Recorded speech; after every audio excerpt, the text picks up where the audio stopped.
This is Geek Gab with your hosts, John, Brian, and me, Daddy Warpig. We are back. Geek Gab for Saturday, March 25th, 2017.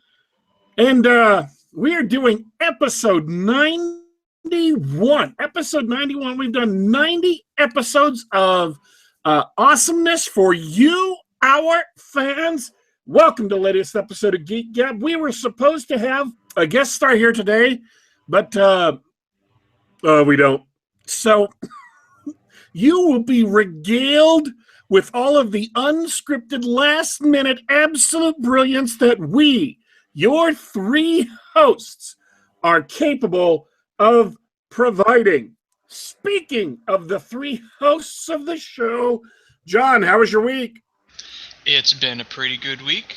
Lots of personal stress and strife, but things with the puppy are going well. Just a couple of weeks ago, I started up my after-work gaming session, Dungeons & Dragons 5th edition, which I hope maybe we'll spend a few minutes talking about later today. And other than that, life is life. How about you, Brian? It's been extremely eventful for reasons that I'm not sure I'm allowed to talk about, considering our minimum controversy rule. But let's just say there were a couple of high-profile book launches that I got involved with signal boosting, and things kind of got out of hand in a fun way, but ended up being a lot of fun and highly successful.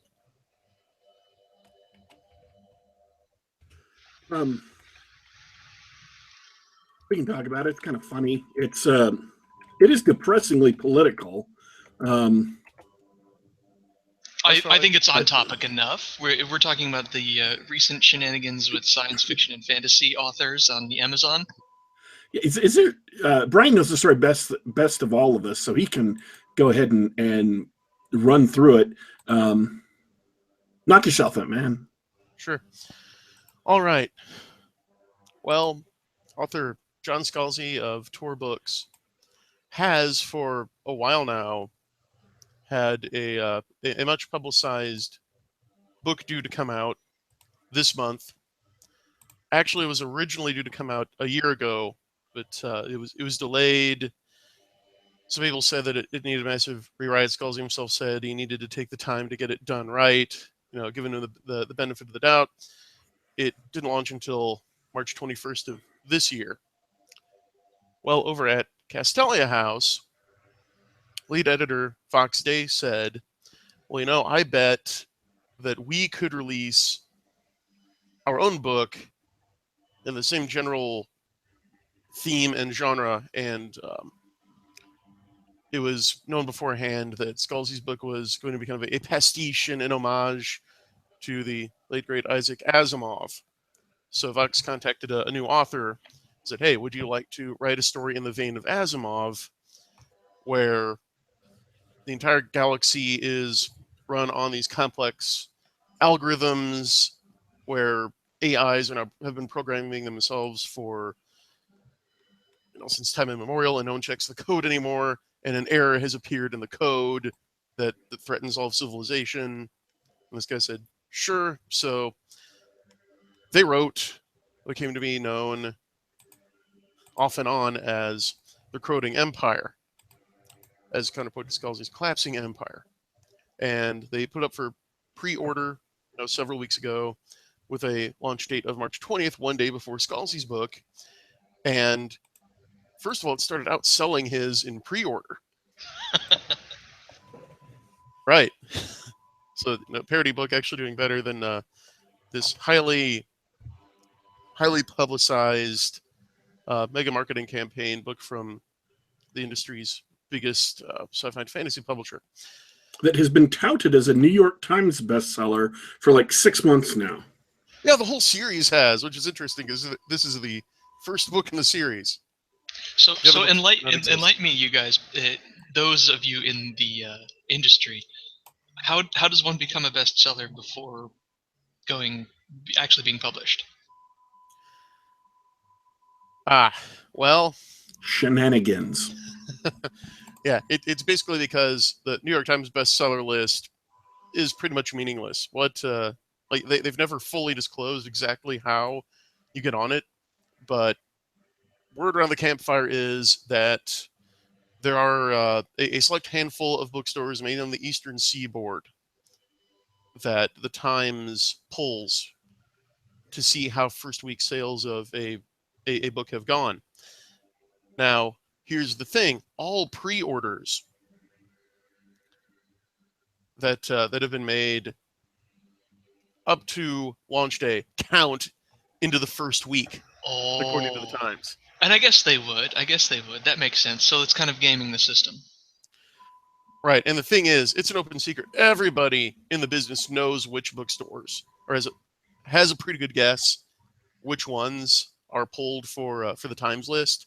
So there are even companies like the big publishers do not sully themselves with handling the filthy lucre themselves. But what they'll do is they'll basically launder it through these companies and be like, yeah, we'll go and place massive orders of your book through these bookstores to drive up the numbers. And yeah, it just comes down to, if you want to spot the New York Times bestseller list in the first week, you can buy it. And the way you can tell if that's been done is look at what happens to the book sales the second week. If it launches and debuts on the Times list, and then suddenly is gone, like drops a huge number of places the next week or drops off, chances are that's what happened. The demand was artificially created. Wow. Sorry for the digression. So it's been being outsold on Amazon by what was then called the Corroding Empire. So if you are doubting its validity as a New York Times bestseller, you are probably right in your doubt.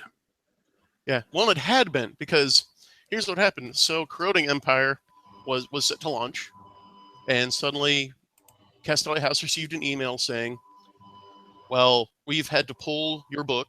It needs corrections because we find that the cover author, by the way, the author of Corroding Empire is Johan Kalsi, the 6'4" ex-Finnish Marine badass and renowned geneticist and first-time author. And they found his name through an accident of birth is too close to John Scalzi's, and then also the cover art, the title, and the author were misleading.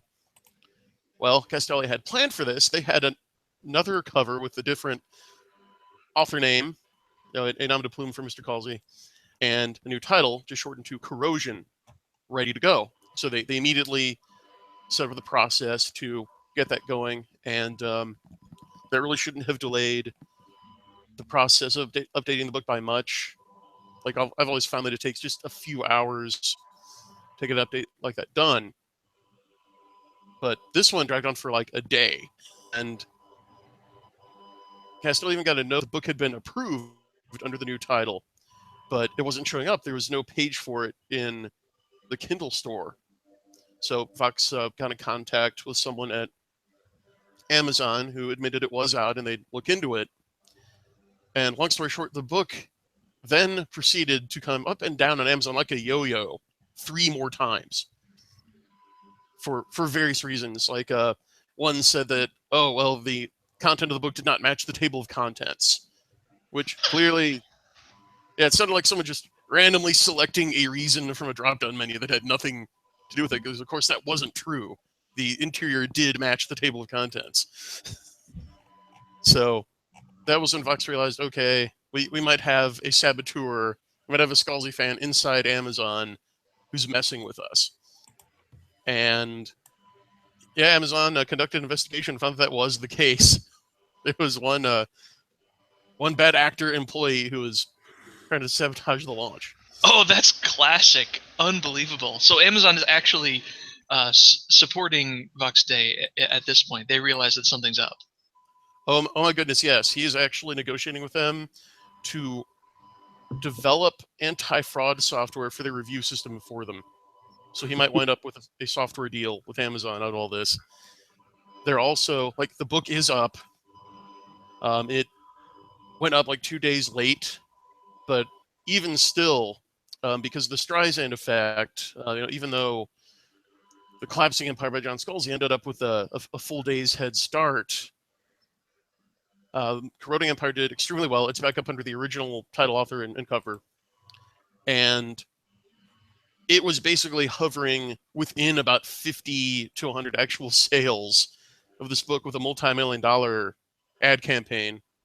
I mean, Tor is doing ads all over Facebook. They're buying ads on NPR.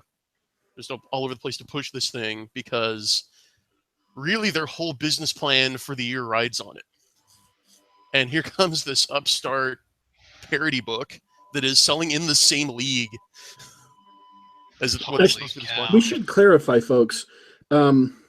A parody book is normally something like Board of the Rings by National Lampoon. It's humorous, it's light, it's meant to make fun of the book that it's mocking. This is not a parody book in that sense. This is more of a, it's a very real, very serious, apparently very well-written science fiction novel in the same style and based off of the same Asimov works at his Foundation, and those other books, Second Foundation, so on and so forth. But it's done better than Scalzi's work. So it's not so much a parody as it is showboating, is what it is. It's them mocking Scalzi by doing what he has planned to do, what he set out to do, but doing it better.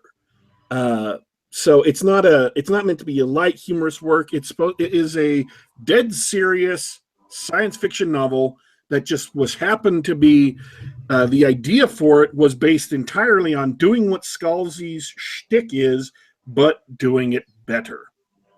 So. Oh, that must really grind their gears. Scalzi actually had somebody jump into his Twitter stream and congratulate him on writing The Corroding Empire. So I'm sure that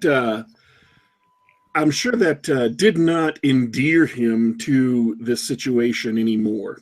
So, but I have bought it. I actually, technically speaking, bought it twice because after Amazon yanked it 4 times, I didn't know if I was going to get a refund, and I couldn't download the book on my Kindle on my computer. So I bought it again at the Castalia House blog site so I could download it and stick it on my phone and on my computer and read it. And that way I'd have a backup copy. It's certainly possible, folks. It's technologically possible for Amazon to actually go onto your devices and delete stories delete books that you have purchased and downloaded. They've downloaded to your computer. Amazon can delete those. They did it with a copy of 1984 that turned out to be unauthorized in the United States, so it wasn't allowed to be sold in the United States because the book is still in copyright. And so all of the people who had copies of 1984 on their Kindles got it deleted. Just Amazon vaporized it. And I'm pretty sure they gave refunds, but still, it's a really disconcerting notion that I can have a book on my phone that I've downloaded through the Kindle app that Amazon can just delete anytime they want, and I have no control over it. So I wanted to have some control over whether or not my book was there. And so I regularly back up my Amazon folder on my computer that has all of my ebooks in them so that I have an independent cached copy of my works, and Amazon can't delete them. And I also bought this specific work again in EPUB from the Castalia House blog site, so I would have another backup that wouldn't depend on what Amazon decided to do with the book. Now, that was back when I was thinking Amazon might actually decide to memory hole it. It appears as if that is not the case now, and so I don't have to worry about it with this specific title. But if you're wondering, in the future going forward, if you buy books on Amazon, you might want to, and you download them to your PC, you might want to make an effort to have a backup of your Amazon folder, save it to someplace so that you can have access to your works, even if Amazon decides to disappear them. And many of the works you buy on Amazon are protected by DRM, and we will not discuss any of the specifics of that on the show, but it is possible for you to edge around that for your own use. So that's all I'm going to say about that. There's one other thing I should point out, which is that initially the Corroding Empire was actually better reviewed than the Collapsing Empire. They started out with Collapsing Empire being at like an average 3.6 star rating, and Corroding Empire being at like 4.2, I think. But then Scalzi's fans, some rogue fans, got the idea to spam the Corroding Empire with fake 1-star reviews, and you can easily tell if you just go to Amazon and like filter out all the non-verified purchases, it's still at the higher rating. So if you compare people who actually bought the book, it's still more highly reviewed, but a bunch of people who haven't bought it are coming and saying things like, "Oh, I got confused. I thought this was Scalzi's book, and it turned out to be a ripoff. Don't buy this." When it's clear to anyone who can read, there's really no way to make that mistake. So, the other thing that Amazon has asked Fox for is a list of accounts that have left fake 1-star reviews on Castalia books.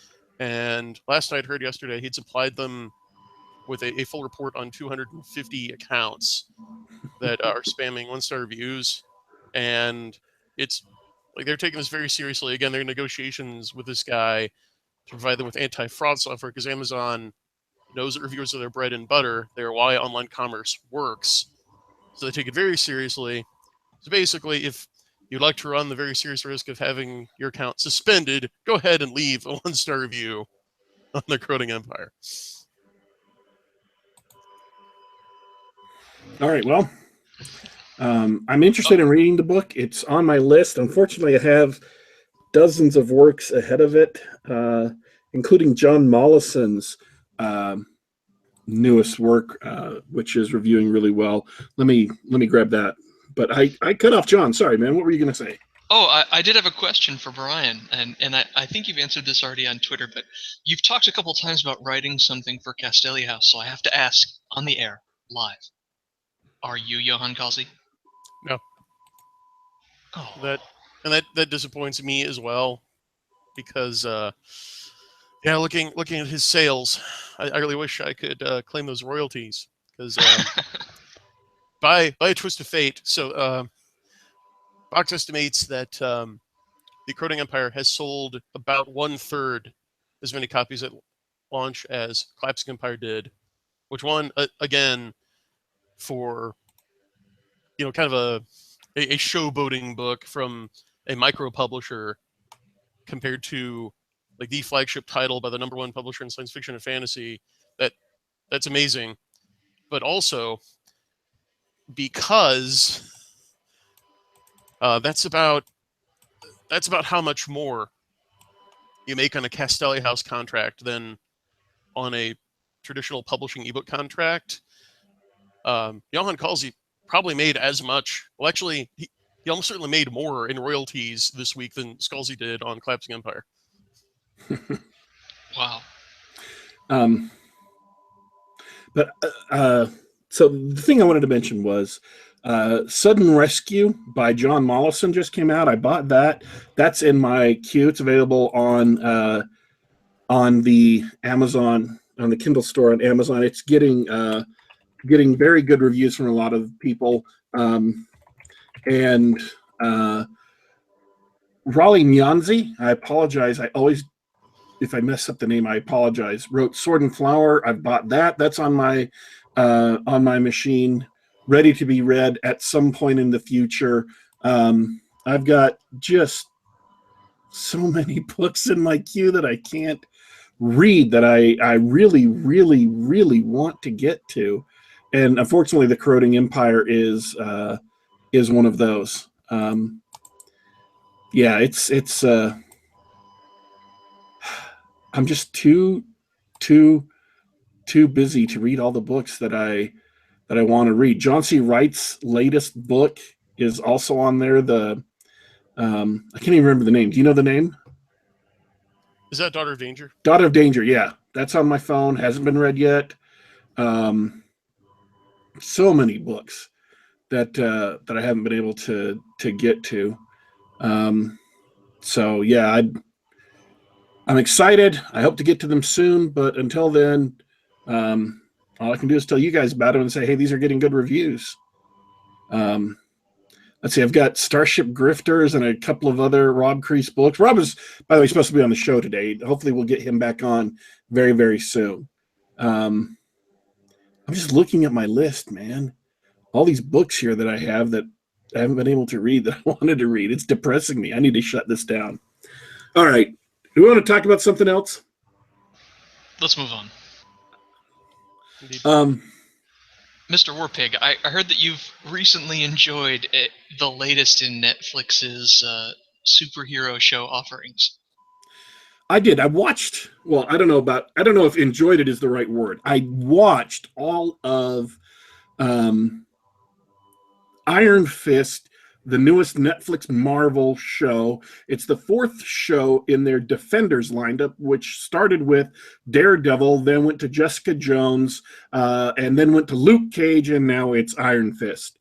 And it's all leading up to later this year, sometime in the fall, I think, the Defenders, which is where these four superheroes will get together finally as a group and go out and figure out what's going on in the city of New York with the Hand and stop it.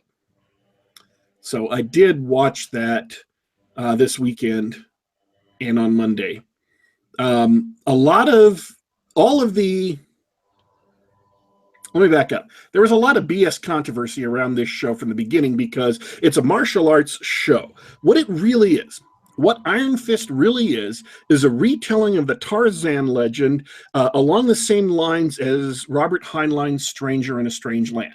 Stranger in a Strange Land is about a human who crash lands on Mars and gets raised by Martians and comes back to Earth and brings Martian culture with him.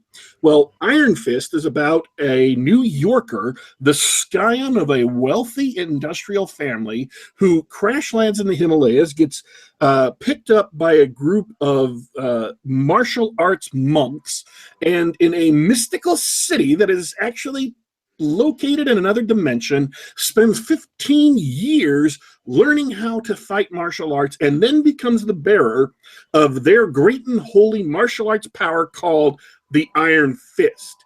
His fists literally light up with flames, and he can, and it gives him a lot of strength, gives him a lot of speed, actually allows him to deflect bullets, things like that.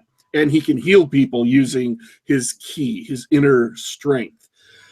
Now, here's the biggest problem with Iron Fist is that for 13 hours, they use every single excuse they can to prevent the Iron Fist from actually being Iron Fist. They do everything they can to prevent him from using this cool special ability that makes him a superhero. Why?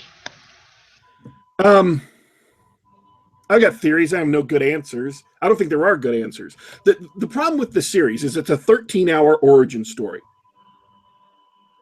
It's like those 13 hours. If you remember the very first Spider-Man movie, he got bit by the spider. I'm thinking in like 2000 and the year 2000, where he gets bit by the red and green spider, or the red and blue spider, and then goes back to his room, goes through all these pains as his body is changing and developing. He's growing the hairs on his fingers, and he gets organic web shooters in his arms. And then he starts using his abilities and puts together a costume. And I think we're up at that point to like 40% through the movie, maybe halfway through the movie. So if you can imagine, that first hour of Spider-Man is the entirety of this series. Everything up to that first hour of Spider-Man.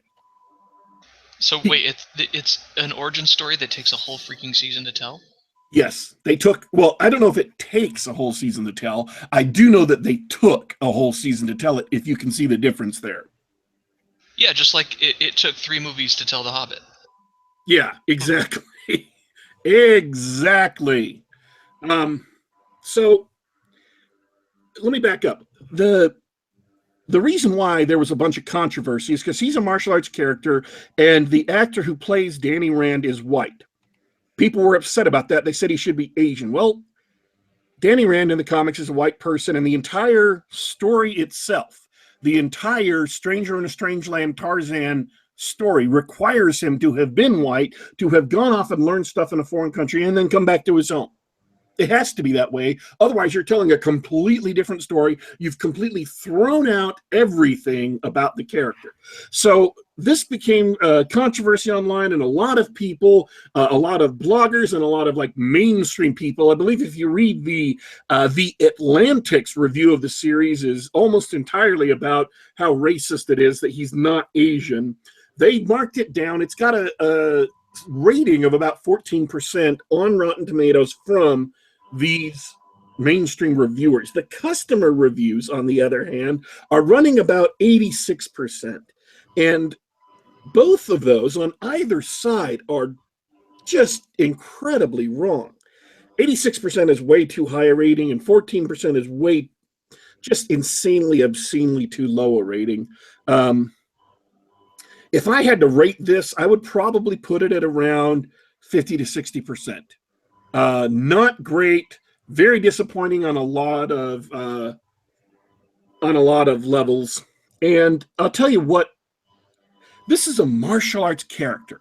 So you would expect, I would expect, going into the series, there to be martial arts action, to be fights. And there are a couple of fights, and a couple of the fights, and there are several fights, and a couple of the fights are good. But none of them, not a single fight in this entire series is as good as the best stuff from Daredevil.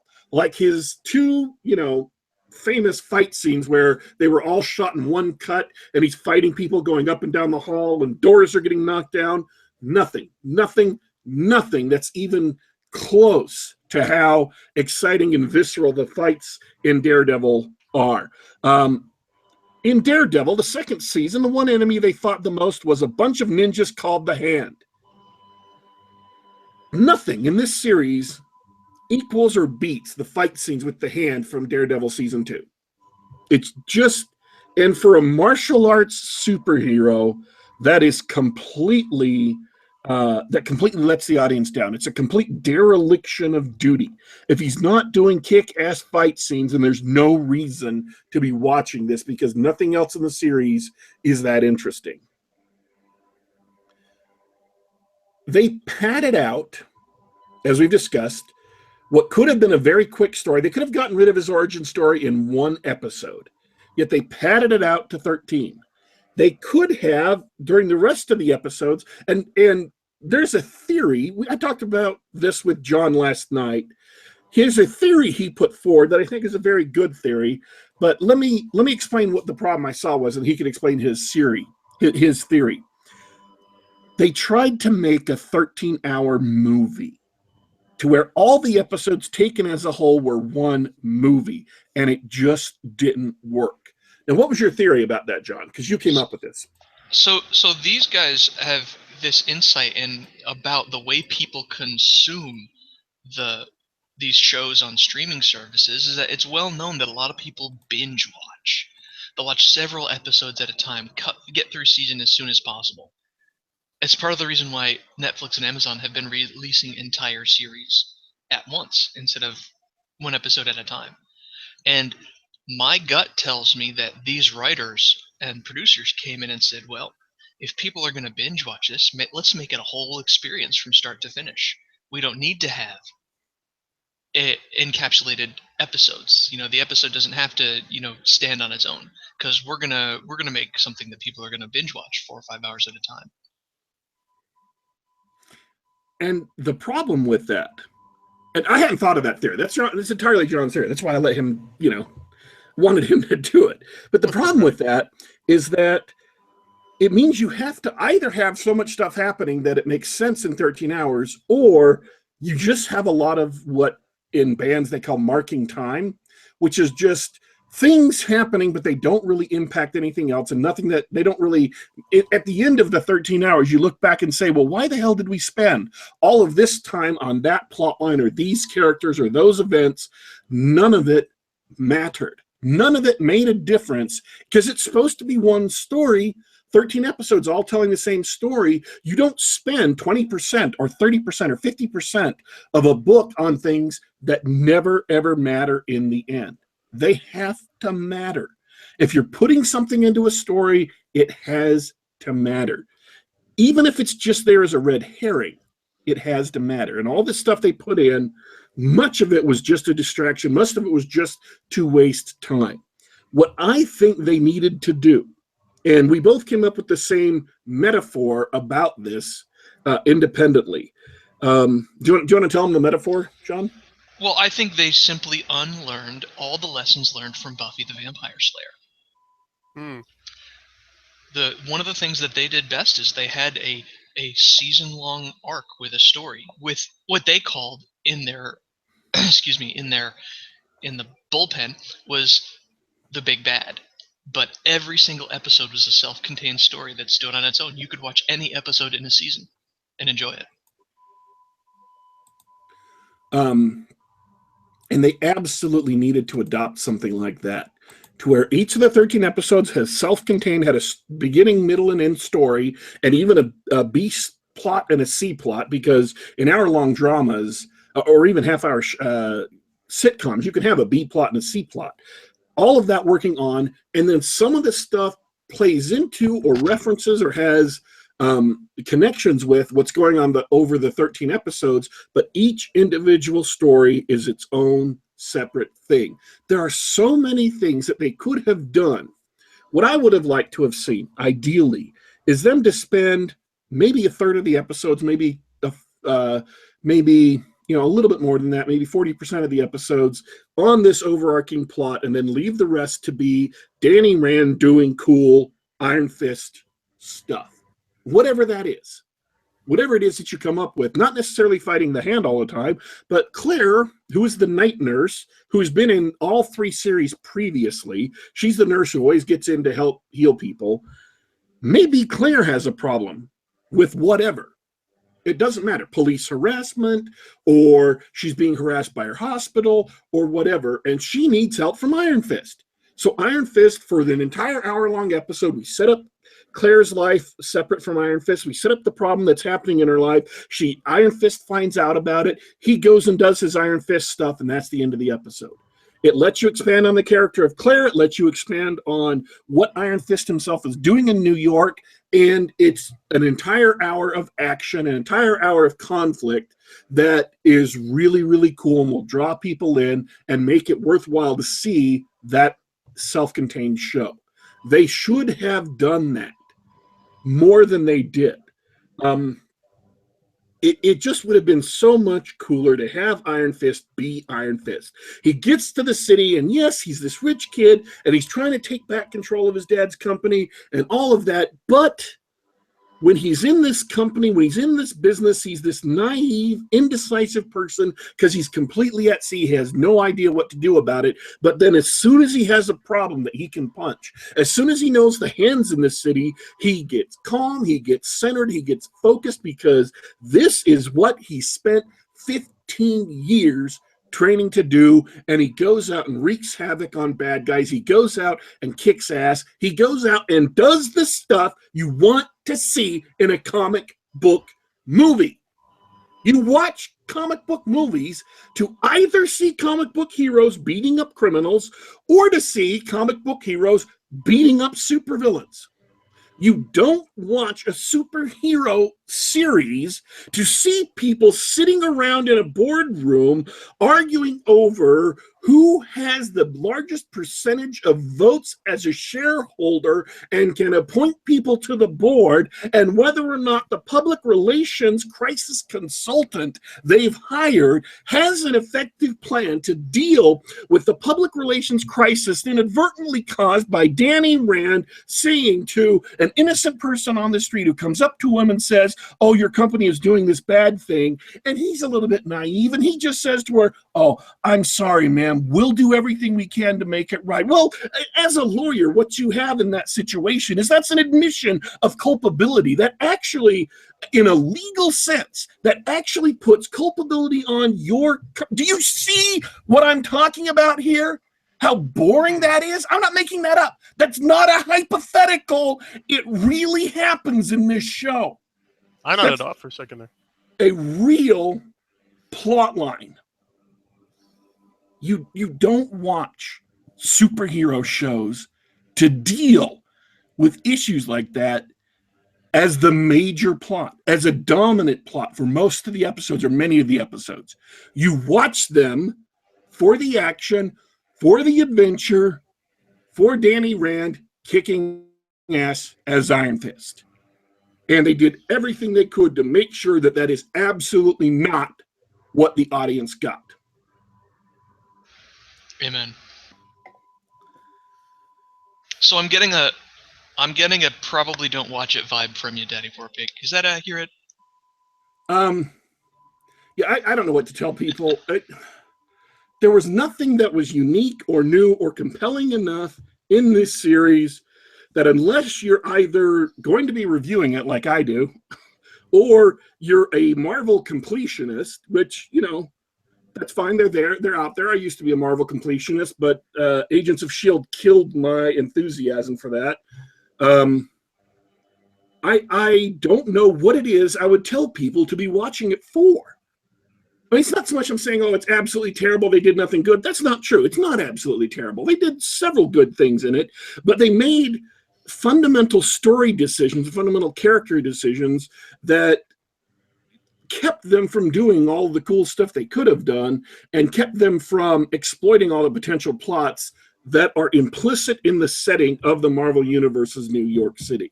And they made it a lot more pointless. A lot of the series was just pointless. So, you know, if someone came along and took these 13 hours and edited them down to a 6-hour compilation and got rid of all the boring stuff, maybe it would be watchable then. I mean, The Hobbit, the 3 movies of The Hobbit became an incredible movie when you edited it down to like 2.5 hours. When you took the 9 hours and edited it down to 2.5.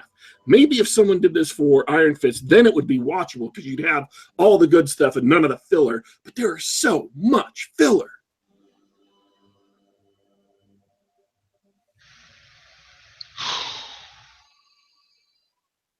Yeah, I was looking forward to this one too. Wow. All right. Do you guys have any questions? Do we have any questions between questions from the chat before we take off? Chat has been chatting away about Star Wars of all things. We've got no direct questions. And about how much they like your rant. Okay. We'll have to talk about the chat's topics on another episode. Really interesting stuff about the Chinese influence on Hollywood these days. Defenders, by the way, is not going to be 13 episodes. It's only going to be 8. And it's going to have all 4 of these superheroes in it. So it's certainly possible that all of these problems that have to a greater or lesser extent, even the 2 great shows, the best shows on the Netflix Marvel, which is Daredevil Season 1 and Daredevil Season 2, have had some of this problem of padding and filler to try and make it into a 13-hour movie. Not as much as crippled Luke Cage, not as much as just crippled Iron Fist, but they've all had this problem to a greater or lesser extent. Defenders being only 8 episodes may indicate that there isn't much or isn't any filler in these shows. So that would be really, really good. Really, really good as far as making an excellent series. So I'm still looking forward to the Defenders. If the Defenders is also bad, then that might put me off of being a Marvel completionist for a while. That's too bad. Anything you want to talk about, Brian, before we go? Okay, so John Mollison asked for a scoop on my Castalia House book. that I'm currently working on. So let's just say that I was also handpicked for a particular project that's been kicking around at Castalia House, and you could say that the Corroding Empire is kind of an appetizer. I love appetizers, man. Is that all you're allowed to say? I'm pretty sure that's all he's allowed to say right now. Yeah. Yeah. Oh, okay. Get into specifics. Do you have any last thoughts before we go, John? I've got two. First is a question from the chat. Ben Rodriguez is asking if we've seen Power Rangers. And I haven't, despite the appeal of Elizabeth Banks in another crazy costume and makeup. Have you guys? No, I wasn't planning on it. Sorry, Ben. That's a 0 for 3 for you. I really missed Power Rangers. I think I was a bit too old to get in on the craze. Yeah, me too. And Daddy Warpig, of course. I think I was just old enough when they started that I watched a few episodes and said, "Hey, cool, kung fu fighting," and then never caught on. It's not that I dislike it. I have friends who are huge Power Rangers fans. Ben Rodriguez is obviously liking what he's seeing, so more power to you. What was the second thing? The other thing I wanted to give a shout out to Yod Khan in the chat. He really wanted to hear about D&D. I started a new. I'm running the same game, but I got a few new players, and I've switched to 5th edition, which is slightly more old school than 3.5. We'll talk a lot about that if we get our last guest back on. We were going to do a whole episode on RPGs. So, yeah, Rick. Sorry. Rick Stump should be coming back on next week's show. Oh, great. Well, if that happens, then Excellent. We'll get you a full episode of D&D. All right. So thanks for tuning in to Geek Gab, folks. We are taking off for today. Man, there was something else I was going to talk about before we tuned off. Oh, yeah. John Mawson, who was just in the chat. I have a message for John. This is a personal message specifically for you from Jim Fear 138. He says that, should I phrase this the way he said it? I'll phrase it the way I would have said it if I were saying it. He says that you need to get off your tuchus and start publicizing your book more because he thinks it's really, really good and he thinks more people need to hear about it. So he wants to see you doing more to publicize your book so that more people can hear about it, more people can read it. So I sat down with Jim Fear 138 this week, and we did a 2-hour podcast recording that is supposed to be released on his website, on his weblog, sometime today. So we talk about Superversive SF, the movement. We talk about the Pulp Revolution. We talk about being audience-friendly and why the model that's been kind of passed around to the Pulp Revolution of mops, fans, psychopaths, and creators, why that's wrong. We also talk about why the platonic form of hard SF doesn't actually exist as a genre. That every form of hard SF or every definition of hard SF people use is varies greatly from that for specific and necessary reasons. And so there's a bunch of stuff we spent 2 hours talking about. I enjoyed it. I think it